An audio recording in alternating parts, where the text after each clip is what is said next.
All right, so it should be pretty obvious by now that progressives got absolutely curb stomped by corporate Democrats over the entirety of this negotiation process on both the Build Back Better and the bipartisan infrastructure framework. They got basically none of the main priorities that they wanted out of either of these pieces of legislation, and guys like Joe Manchin and, the corporate Democrats in the House basically got everything that they wanted, including the main red line in the sand to be dropped by the Congressional Progressive Caucus, and that red line in the sand was we are going to hold these bills together. Now, progressives just let the bipartisan infrastructure framework go out of the House and to the Senate, meaning they gave up all of their leverage, and there's now zero guarantee whatsoever that Build Back Better will pass at all in any way, shape, or form. And the only thing that progressives were telling us was the justification for them taking this action was that they had behind closed doors the word of a lot of these corporate Democrats that, oh, don't worry about it, once we get this CBO score, whatever, and we tabulate inflation on our computers behind the scenes,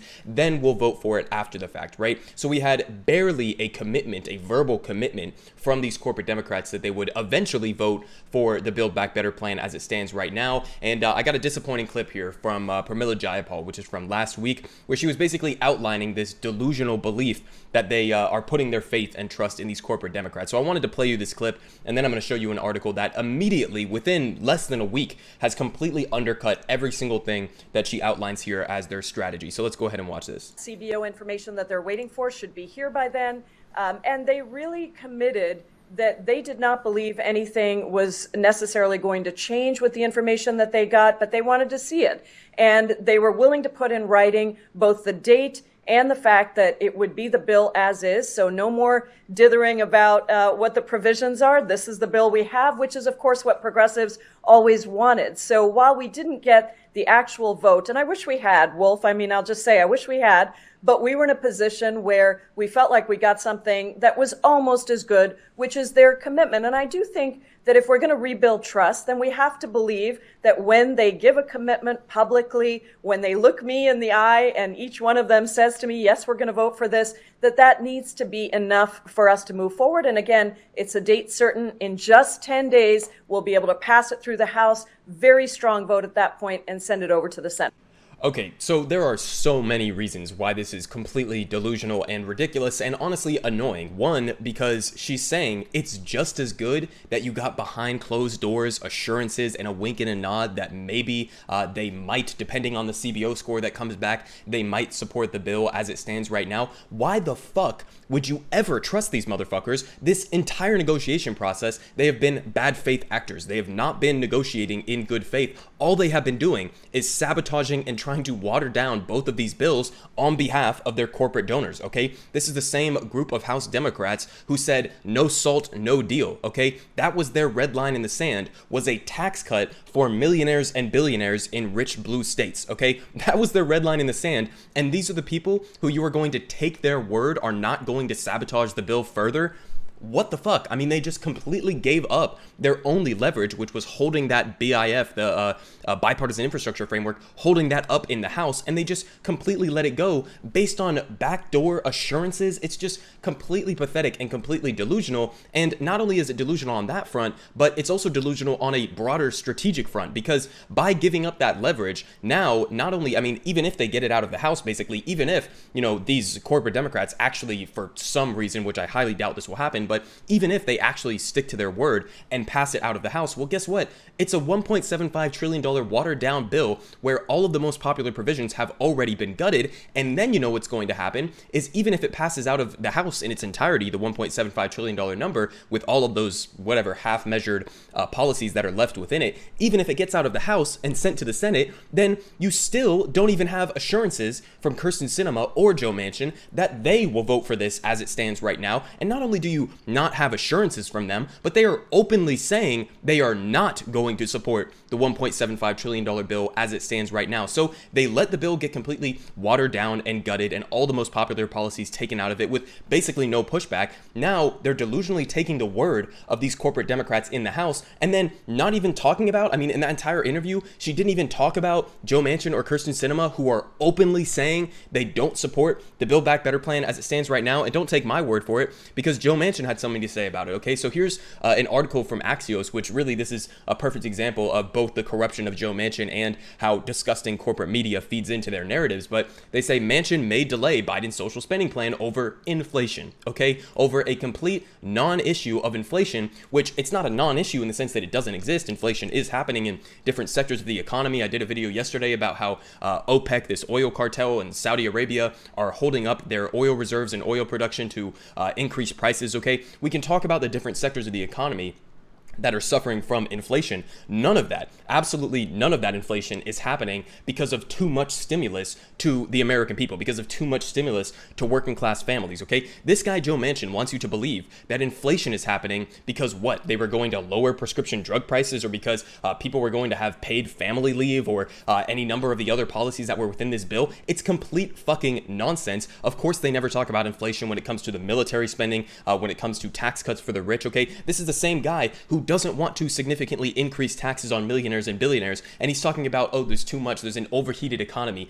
there's too much money in circulation, and yet he doesn't want to take money from the people who are hoarding the vast majority of the wealth in this country. It's just blatant, open contradictions, and it just shows you that they're lying, and their lies are not even remotely believable. But what does Axios do? Well, first sentence in this goddamn article, they say red hot inflation data validates the instinct of Senator Joe Manchin to punt President Joe Biden's Build Back Better agenda until next year, potentially killing a quick deal on the $1.75 trillion package. People familiar with the matter tell Axios. So first of all, validates this red hot inflation data. Well, how about Axios? You do some actual journalism and go and listen to people who are telling you, all of these different economists and people who actually work on the ground are telling you this inflation is largely happening because of the supply side issues, because of issues with our supply chain that have been completely fucked by the pandemic, okay? I don't know if anybody remembers, but we just went through an entire global pandemic where lots of different economies around the world completely shut down.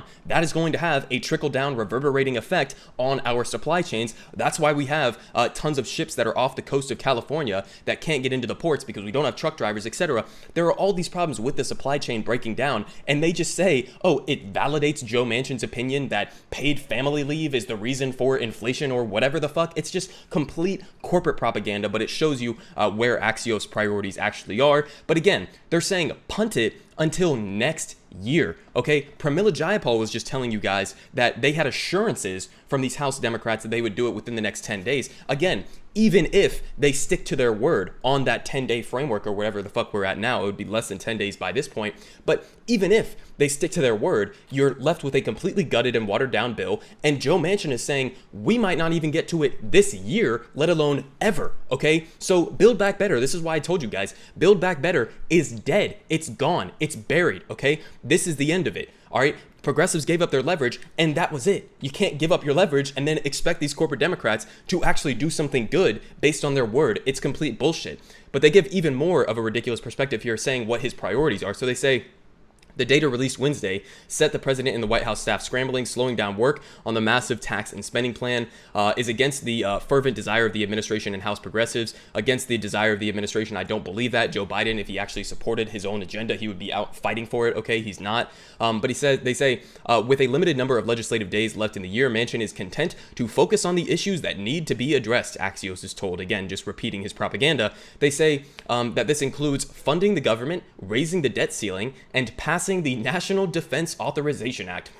How about that? Always willing to shovel more money to the Pentagon and completely, dish out infinite sums of money to these weapons contractors who are profiting off of human suffering around the world. But apparently we have to wait till next year, if ever, to give people paid family leave, lower prescription drug prices, and do the things that the American people overwhelmingly actually want you to do. So this is what Joe Manchin is saying that his actual priorities are right now.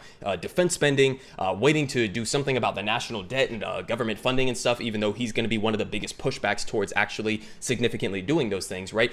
All of these arguments are completely disingenuous, and that's why it's frustrating that progressives fell for this bullshit, okay? They fell for it hook, line, and sinker the entire way through. It's like they were holding these red lines in the sand only to the second that it actually mattered and they had to, stand up and hold the line. everything just completely collapsed. So what it would have taken is the Congressional Progressive Caucus led by Pramila Jayapal. Okay, this is why I'm calling her out specifically. She is the chair of the Congressional Progressive Caucus. What it would have taken to get Build Back Better passed in the $3.5 trillion framework, or even in the completely gutted and watered down $1.75 trillion framework, all it would have taken is the Congressional Progressive Caucus to stick together as a voting bloc. They had way more numbers than the 9 corporate Democrats in the House who were trying to take out all of these popular provisions. They had the numbers. They had the leverage. They could have gone on the offensive. They could have done a media blitz campaign. They could have gone to West Virginia and Arizona. They could have gone to Joe Biden, even behind closed doors. And once it was whittled down to $1.75 trillion and said, I want